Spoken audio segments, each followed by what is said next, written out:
Vroeg dinsdagoggend het leerders by die Afrikaanse Hoër Meisieskool opgedaag om hul matriekuitslae te kry. Almal se verwagtinge was dalk nie dieselfde nie, maar almal was nuuskierig.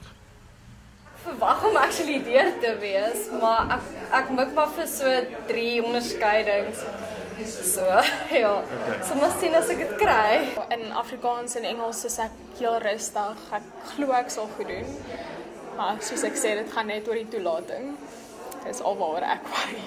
Ek wag definitief 6 onderskeidings. Ek is 'n bietjie huiwerig oor wiskunde, maar ek hoop vir 'n onderskeiding. Wat as jy nie 6 onderskeidings kry nie?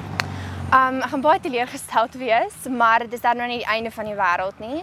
Ek hoop vir goeie hoëpunte dat hom hoog in die 70 staan. Maar moet ons net agtertoe loop by die tafel. Okay. Is daar van daai vakke waaroor jy bekommerd is? Ja, my besigheid val.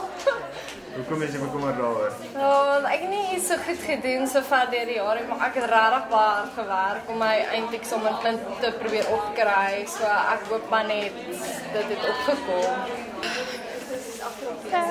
Ek het hy spesiaal net vir jou geraak. Dankie, dit is oulik van jou. Okay, let's go.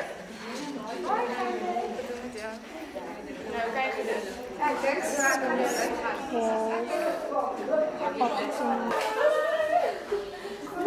Wat het jy gedoen?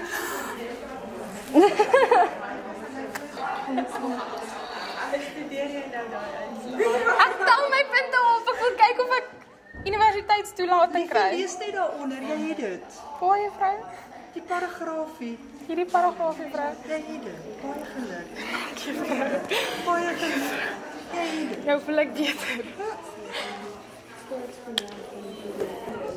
Mama, was jy op die neus? Het vir plesier alles.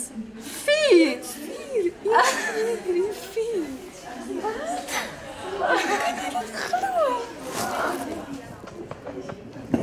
Annie is so trots op jou, hoor jy dit? Jo, okay. Baie geluk. Dankie, vrou. Is dit wat jy verwag het? Ja, al 6 onderskeidings.